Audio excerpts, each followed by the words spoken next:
हा आता हे दोन्ही गेअर आहे ना, पहिल्यांदा तुम्हाला काय करायचं, हे टापकावर खोललं का हा दांडा असा राहणार आहे हा. पण हा दांडा पहिले तुम्हाला इडं करून घ्यायचं मधोमध, न्यूट्रल करायचं, लुटन करायचं. तुमचा फर्स्ट गेअर अटकेल जर असला ना, हा दांडा इडं ही नाले ना इडं राहणार आहे हा. ती तुम्हाला काय करायची, ती इकडं आणायची अशी हा. इकडं आणल्यावर हे लुटन अवस्थेमध्ये असं फिरून पाहिजे, हे फिरणार आहे तुमचं जेव्हा लुटन राहील तेव्हा. कोणता अटकेला असला, हा अटकेला असला तर हे पुढं राहील हा.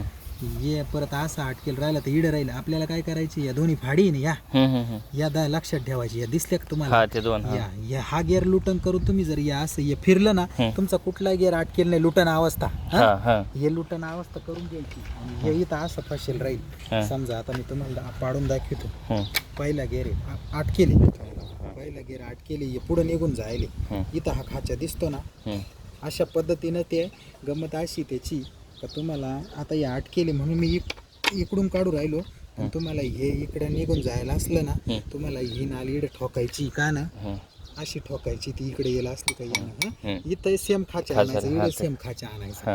असा खाचा आणला का लुटन अवस्था झाली, दांडा हलवून पाहायचा. आणि काही नाही, आल्हादी या दोन्ही फिरत ना असं व्यवस्थित याच्यात अटकून दिलं का तुमचा गेअर निघाला. अशा पद्धतीनं झालं ना.